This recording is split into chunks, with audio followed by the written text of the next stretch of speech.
Okay. Obusungu nina bungi muti mu kibira ne botema nk'abaana ye nga tekimala lw'emikwano n'agakwana agataswala bw'ofuna gajja geesesa gafukamira lw'okuzibwa n'ekisoba waatolondoola mu bizibu obayamba n'ebyokunywa n'ogula olowooza oli ne banno wovaawo nga boogera kanono kajeera gayita n'amakulaakula bwe mwakula tebalina nsonyi beefuula osanga omwagalwa asibye engugu nti akuviira olw'abasajja mukwano gwo bamukwanira n'olugambo lwamuleetera agumye ekimala jjukira musa yalina omwogezi mu kwanjula mulimu gwe gumwa gukoze mpaka bawula begendereze boyita banno ngulabula wazaalibwa mw'omolifa bwomu eno Kampala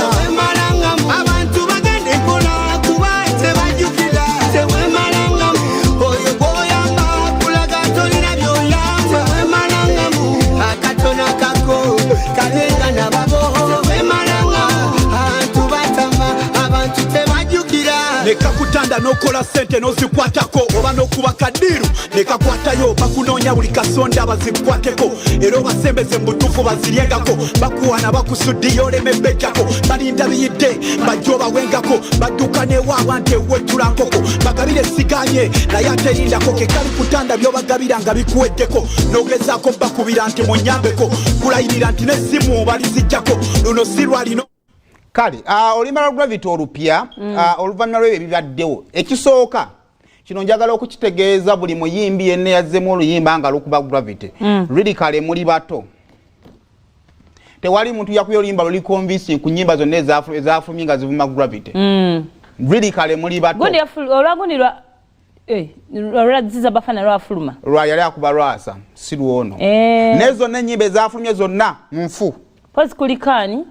kuliko Zex birangirangi kuliko ono mwana yani ono yangamulo naye zonna nfu papa daddy yete yadese oyo ndowooza era ndowooza lwafa terunnafuluma kaakati oluvannyuma lwa Gravity okukizuula nti bonna abamulumbye baana bato okwagala okubaddamu yabadde alina okweteeka ku levo yaabwe n'abeesonyiwa teyabazzeemu ekisooka Gravity bukyanga okola decision za kikulu wakozeeyo eyo kubanga oba kubaddamu akati singa oli mu levo zawe papa daddy oba kubaddamu ekyokubiri Gravity oba bakuvuma kigambo kyo oba bavuma baana bo oba mukyala we yasinga okukuluma badde saba mu ngere kubanga bwe banga buli bwakuvuma osobola okubaako ennyimba ez'amakulu z'oyimba ennungi n'atakuba bijanjaalo nyama erimu eggumba nsaba oyongerwa ovumwe taata otuwe music because Gravity yayimbye oluyimba lulungi ne message nnungi Gravity abadde alina ekintu kyemanyiza nti alina kuba bukubi bidandali byebitunda mu bantu luno oluyimba zezimu ku nnyimba ezisobola okubeerawo ne ziwangala ng'oluyimba lwa Wiina ne kati bakyalusobola oddukuba omuntu n'aluwuliriza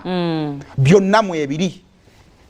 so nze kyensaba abaavuma Gravity badde nsaba munnyongerere atuweyo n'oluyimba olulala lumu omwaka lujja bba tugumaze ekitegeeza mu busungu ayimba bulungi abagamba nti tosalangawo ng'onyiize nnyo banga osanyuse nnyo nawe kabaawo bwamukko bwe lubanga luno oluyimba lupya we luba lwabaddeyo nga lukadde Gravity lekera okutereka ennyimba ennungi n'ofulumya ebijanjaalo mu nnyama sikuzzaako ngalo olutambula